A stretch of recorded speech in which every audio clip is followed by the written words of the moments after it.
जिस नारी को संतान नहीं हो रही हो, बहुत प्रयास कर लिया हो, पुत्रदा एकादशी पूरे साल में 2 बार आती है।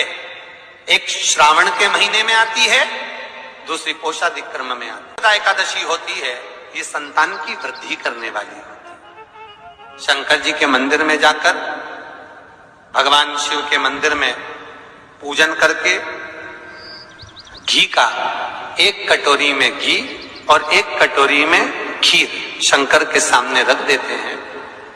भगवान शंकर के मंदिर पर चौखट पर घी का दिया लगा देते हैं।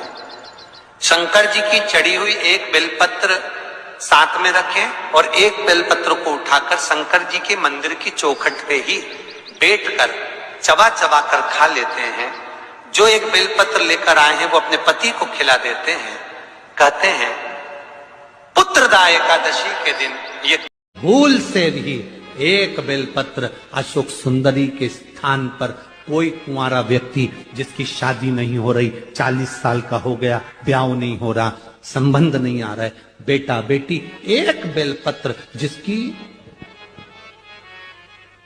जिस बेलपत्र की नोक डंडी जहां से पानी बहता है उस ओर हो और पत्ती का मुंह महादेव की ओर हो, अशोक सुंदरी की जगह पर अगर समर्पित कर दे तो अगले वर्ष की देव दीपावली के पहले उसका संबंध और शादी हो जाती। महाराज शिव तत्व की तरीके भूल से भी 1 बेलपत्र।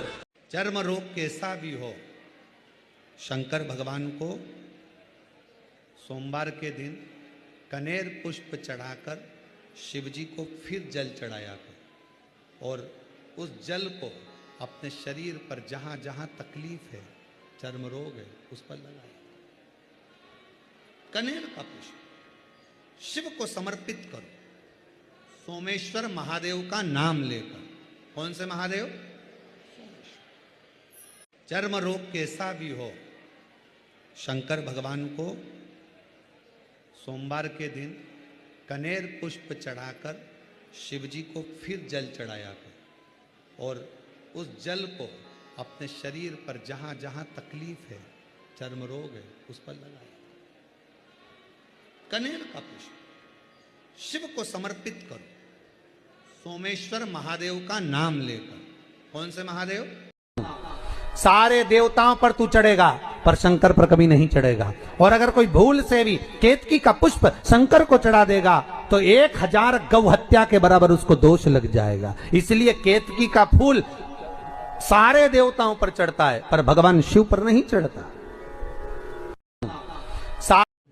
शिव को आप एक ही बेलपत्र पर चंदन की बेलपत्री की जो डंडी आप पीछे से तोड़ देते हो, उसी डूट को चंदन में भिगोकर 108 बार पंचाक्षर मंत्र नमः शिवाय या षडाक्षर मंत्र ओम नमः शिवाय या श्री शिवाय नमस्तुभ्यं बोलकर उस चंदन की एक 108 बिंदी भी आप अगर बेलपत्री पर लगाकर अपनी कामना कर कर बाबा से दिल की बात कहकर आप अशोक सुंदरी वाली जगह पर छुआ कर, कटी वाले भाग को छुआ कर शिव के शिवलिंग पर समर्पित करते हो, दुख इतना भी बड़ा हो, मेरा शंकर काट ही देता है, काट ही देता है।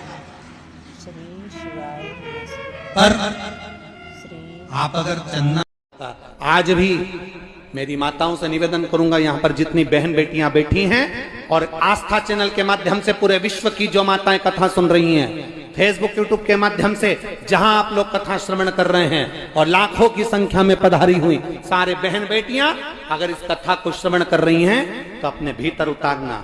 जब जब तुम्हारी जिंदगी में दुख आए, जब जब तुम्हारी आंखों में आंसू आए, किसी से जाकर मत कहना कि तुम्हें ये दुख है।